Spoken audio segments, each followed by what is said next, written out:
సజ్జల భార్గవ్ గారు, మీరు వైఎస్ఆర్ కాంగ్రెస్ పార్టీ తరపున జగన్మోహన్ రెడ్డి గారు అధికారంలో ఉన్నప్పుడు సోషల్ మీడియా ఇన్ఛార్జిగా చేశారు.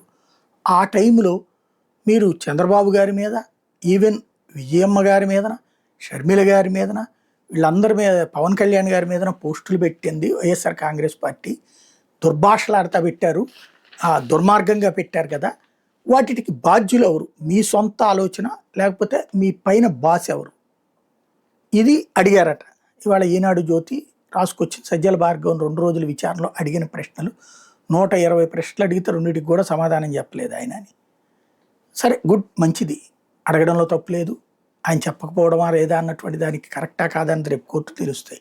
కాకపోతే ఇప్పుడు రేపు పొద్దున జగన్ అధికారంలోకి వస్తే ఇవాళ జగన్ మీద, జగన్ భార్య భారతి మీదన, లేదా అనేక మంది వైఎస్ఆర్ కాంగ్రెస్ పార్టీ నాయకుల మీదన ఓపెన్గా వీడియోలు చేస్తున్నారు. బూతులు తిడతా, లం కొడకలు ముమ్ కొడకలు మాట్లాడేటటువంటి వాళ్ళు. అట్లాగే వాళ్ళకి సంబంధించి ఆడవాళ్ళ మీదన అడ్డకోలుగా పోస్టులు పెడుతున్నారు.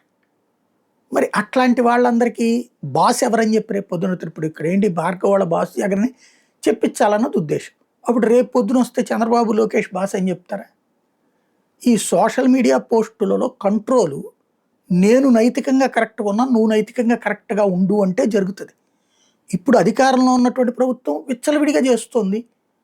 అంతకుముందు అధికారంలో ఉన్న వాళ్ళు విచ్చలవిడిగా చేసినప్పుడు దాన్ని మేము కంట్రోల్ చేశాము అని చెప్పాలంటే నువ్వు కరెక్ట్గా ఉండాలి కదా. నేను వెధవ పనులు చేస్తాను అధికారంలోకి వచ్చిన తర్వాతన, ఇంతకు ముందోడు వెధవ కాబట్టి అంటే అప్పుడు వెధవకి తేడా ఏంటి? ఇది ఆలోచించుకోవాలి.